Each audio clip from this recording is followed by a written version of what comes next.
Roxy, right here. Hello. Hello. Welcome to your last media day with us. Oh gosh.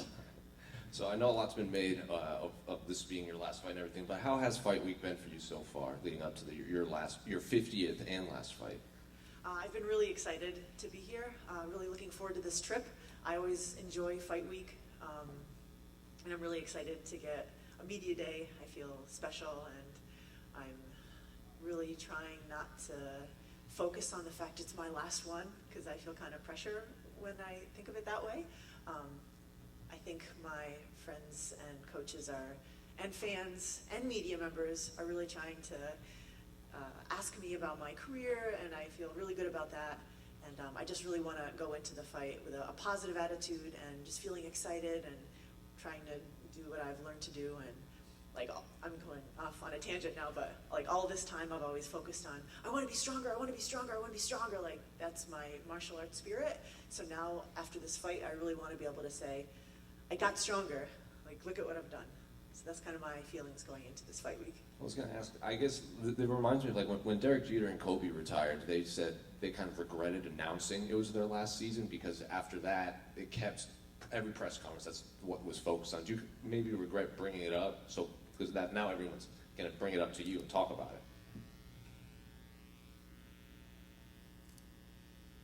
it. In the past, when I wondered about how it would be, I didn't want to think about retirement, but now I think I'm absolutely ready, so I don't mind talking about it. I'm sure you saw the article that came out of all the female fighters talking about your career in general. So what do you make, like, it's one thing for the fans and the media to bring up your career, but you're also seeing fellow fighters, even the current UFC bantamweight champion is saying, like, there is never going to be someone like Roxy moving forward now. That article really touched me. I'm really grateful for the author who wrote that, and for the people who interviewed and said those things. That was so cool. I'm going to totally print that out and keep it forever. I didn't know a couple things, like I didn't know what Marloes thought about us, and I totally forgot that I had gone up to Tara in the fight and said, you better not be going easy on me. Like, I don't remember that, but that's totally something I would have done. So it was really cool, yeah, to get credit from them, and to, like, as I said, it reminded me, like, I'm always really hard on myself for my losses, because I always try so hard and put my heart into it. So I tell myself, like, oh, well, I didn't win these fights I wanted to win, but I did my best. But then reading that article, it made me feel like, no, that was awesome, those things that you did. So it was a nice thing. Well, the author, Sean, is watching the live stream right now, too. Oh. Thank you so much. I'm so touched by that article. You're awesome. And speaking of Casey, who you're fighting on Saturday, she was in here earlier. She's saying she's just treating this like a different fight. She respects what you've done, but I think her phrase was in a previous interview that this isn't a passing of the torch. This is a nail in the coffin. So, what do you make of those comments? Ooh, that's pretty sassy. I like it. That's exactly what she should be thinking. You know, she shouldn't care about me or my career or anything. She should just be training to fight me. And I really respect her. She seems like a very tough opponent. I always enjoyed watching her fights up until now. I thought, man, she has like a similar style. Like, she just busts forward and tries to grab him and take him down and pound him out and choke him or whatever. Like, that's cool. So I'm excited to fight such a strong up-and-comer. Bring it on. She also said on Monday in the MMA Hour that she's kind of looking forward to getting past this, because she trains with one of your friends, and that part is a little stressful for, not that you're training secrets, but just like the thought of it in the back of her mind.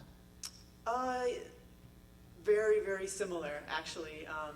Yeah, several of my friends train at the same gym, and then like one of our mutual coaches is kind of stuck in the middle now, so that's been super awkward. So in that way, I'm also excited for this fight camp to be finished and this fight to end. And then maybe we'll get to train together someday.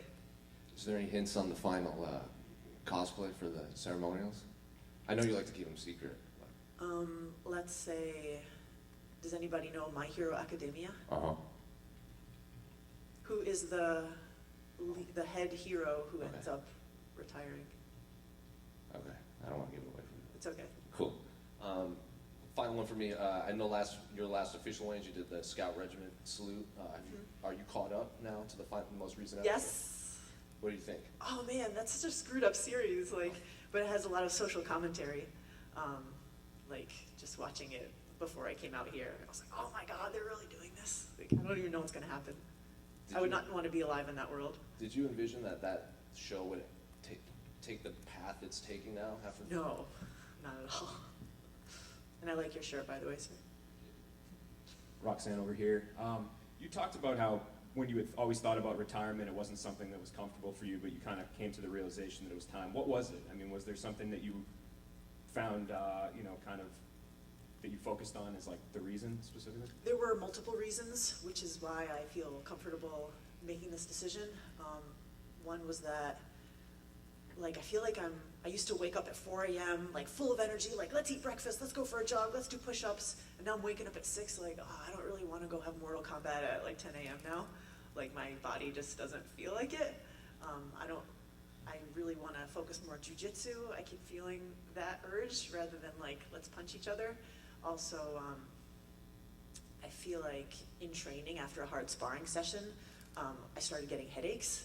And I don't want to go down that path of like brain trauma. I think I've been lucky to have like 49 fights and not have brain trauma.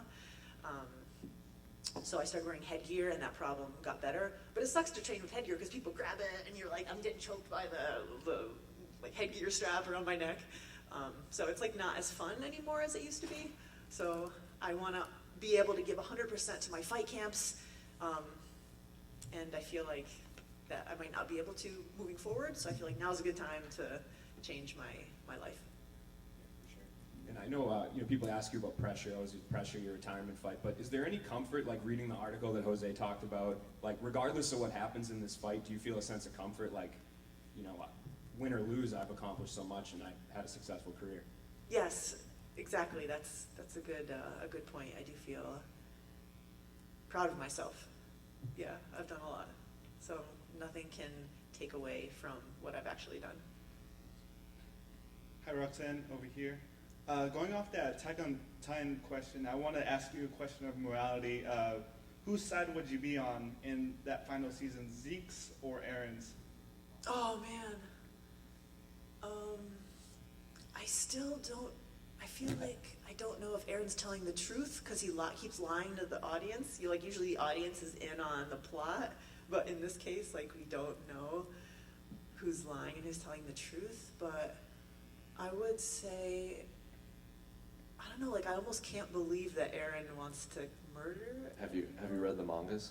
Because that's all done. Yeah, I have not. Oh, have you? Yeah. Ooh. So I'm going to say Aaron's side. I'm going to be on Aaron's side.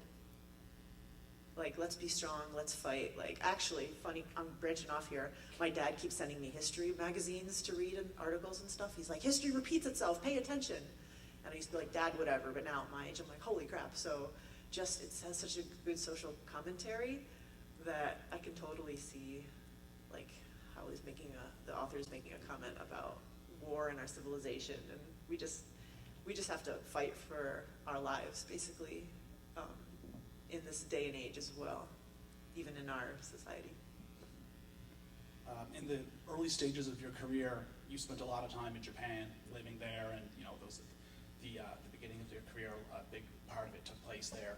Now that you're heading into your final fight, do you find yourself thinking back to those days when you lived in Japan?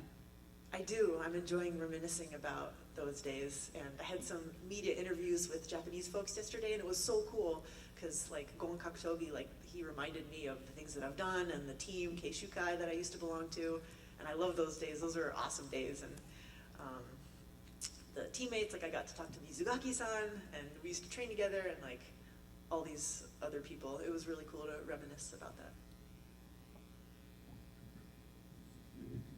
Hey, Roxy.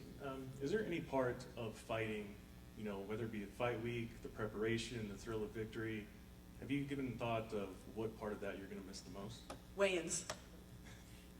I love weigh-ins. Like, I don't mind cutting weight so much because I really enjoy eating lunch with my friends together. Like, I have a group of friends, shout out to Candy, who always comes and like hangs out with me, and then I get to do my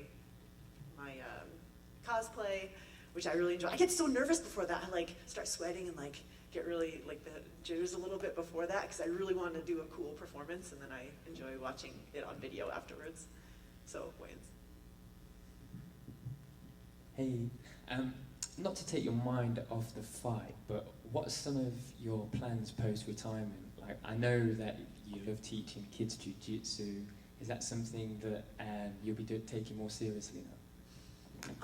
I have some ideas. Nothing's set yet. I cannot reveal my hopeful plans yet. I have one, and I also hope to teach jiu-jitsu in addition to that. I really love teaching kids.